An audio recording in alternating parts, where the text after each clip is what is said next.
What is up, guys? You got NotTheWorst here, bringing another Black Desert online video, and today we're taking a look at the most recent late-night talks with Pearl Abyss. This was a KR live-streamed thing that occurred just last weekend that gave us some looking forward to's in the near future and comment on quite a few things that a lot of people are looking forward to. Fortunately, BD Foundry, as usual, has given us translation quite a bit better than Google Translate, so we can actually kind of take a look at what's going on. If you want to check this out for yourself, there is a link to this page in the description below. You can click on that and follow along if you want to, read it on your own if you want to. It does also have a couple of videos, too, that you might want to check out, so there'll be that in there as well.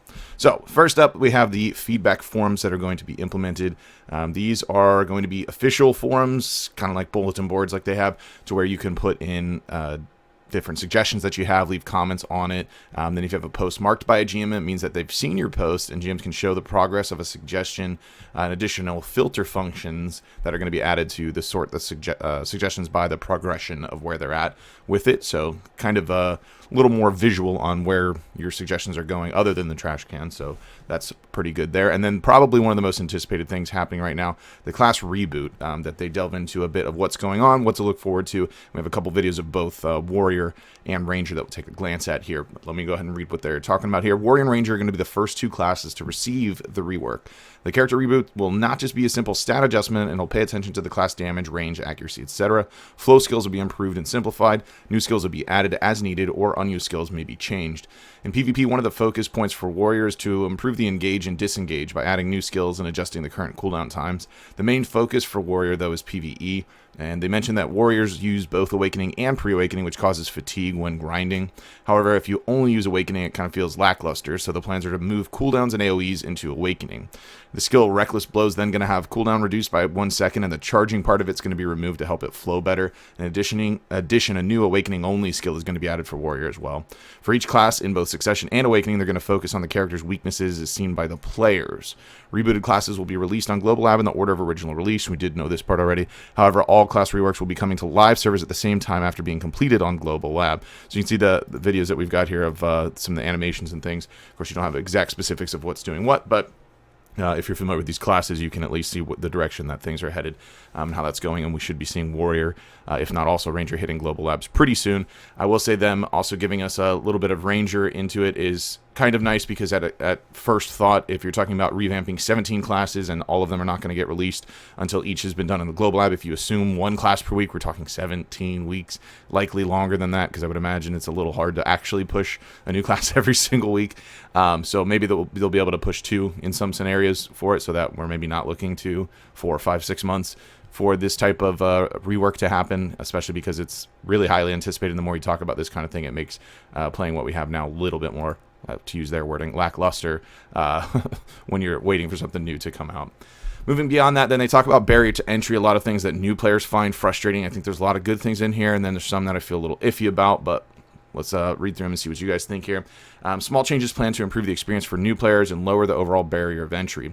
Adding a function to help organize your inventory and show players which items to keep and not throw away. That can be extremely helpful, especially for a brand new player, because you don't really even understand what trash loot is, right?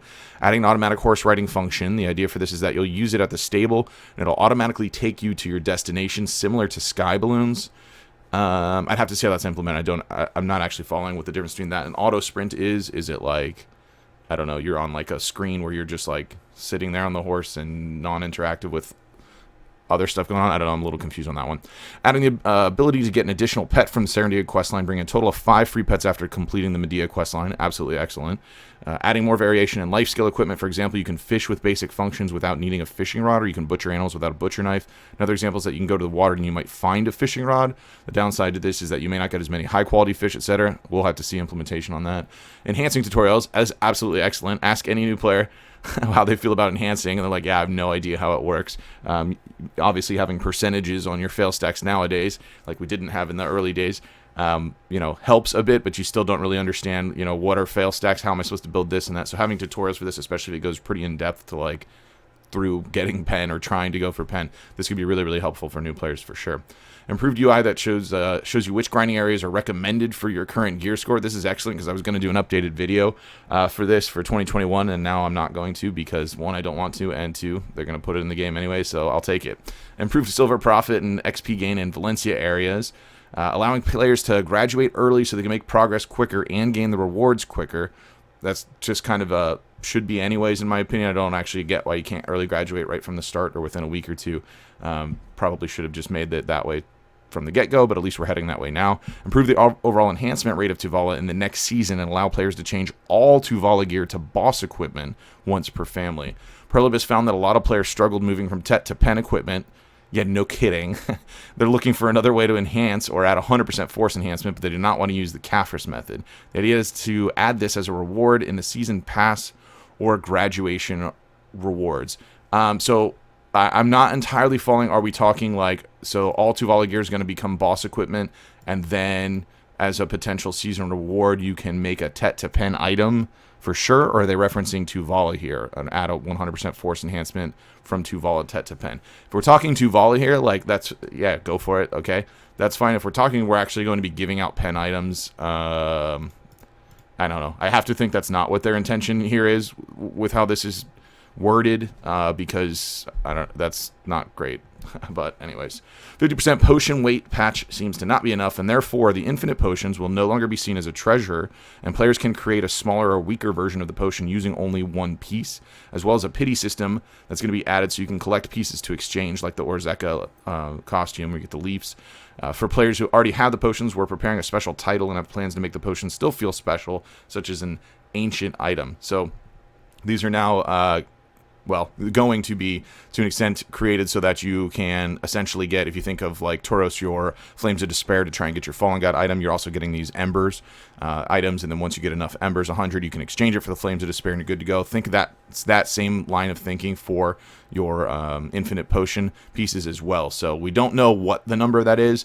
I've heard mixed reviews on players, what they think of this one way or the other, and I think one of the biggest thing is we're not actually getting oversight on, like, this could easily be like, you don't know what the average on the pieces is going to be, right? Is it 200 hours? Is it 300 hours? That pity system to try and like give players like not being stuck forever and ever and ever on this particular piece, because the infinite potions are, especially the HP one, is kind of more in a place where it's like, it's not necessarily just a like straight convenience nice to have.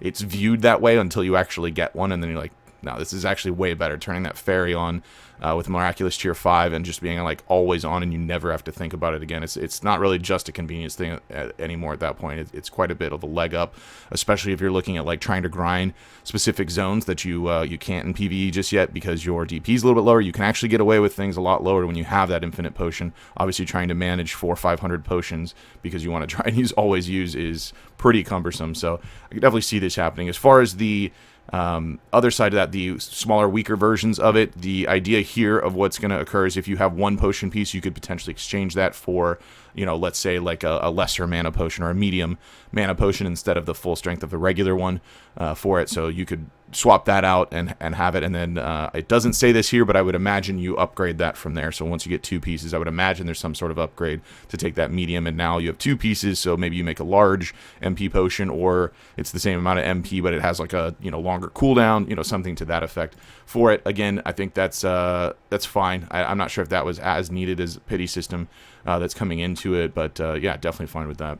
Next up, we have ocean content, and they said there is no ocean content coming. It's all delayed because they're working on other stuff, so that was probably the best news we could have gotten there. If they were going to release more ocean content while they're trying to refocus on class reworks and that sort of thing, I think it'd be a little bit too much all at once. Character appearance, they just kind of touch on trying to make some things more realistic. They reference the Dark Knight skin fix we saw last patch, which is kind of whatever. I mean, yeah, I guess that's a thing. Quality of life updates, obviously improved skill windows and things that they've been continuously working on. As far as the actual UI interface as of late, terrain conditions that make it difficult for the campsite to look natural. We've heard them talk about this several times now. Improving the balance of lower level grinding areas, adding a privacy mode, and then of course one of my most anticipated updates I'm still waiting on, item drop, increase scroll, update the on and off function, and apparently it's going to require more work. It's going to be added to global loud as soon as it is done, so we're not quite there, but I'm definitely looking forward to that. Siege preseason, they did touch base on. A lot of feedback was received during the preseason for Siege Wars. There are several changes planned, which will be implemented across 4 weeks, starting next week. The second preseason will be officially broadcast, and more feedback is going to be collected. Plan changes: sieges will no longer be liberated. Point system will be implemented based on the remaining health of the fort, remaining building structures, guild kills, etc. Guild with the highest points will be the winners of the siege and will own the castle. Rewards have been adjusted for the scenario. Guilds will still get rewards based on their points scored during the siege if the siege ends this way. And then they did also drop some more info on that on the Global Lab patch that was just recently released. Castle owners will be able to participate in node wars as well. For example, if a guild owns Medea, they'll be able to participate in node wars in other regions beyond Medea. So, and then they just say, you know, some thank you and whatnot there in the late night talk. So that is what they were talking about. Let me know what you guys think about the things going on. I really want to see that loot scroll change coming in. And then, of course, class reworks are definitely something to look forward to for sure. But let me know what you guys think in the comments down below. If you did enjoy the video, be sure to like it. If you're new to the channel, be sure to subscribe so you get notifications when new videos do go live. And if you'd like to catch me playing live, there is a link to my Twitch page in the description down below. You can jump on over there, drop a follow so you get notifications for that as well. With that said, that's going to be it for this one. I want to thank everybody for watching, and I will see you next time.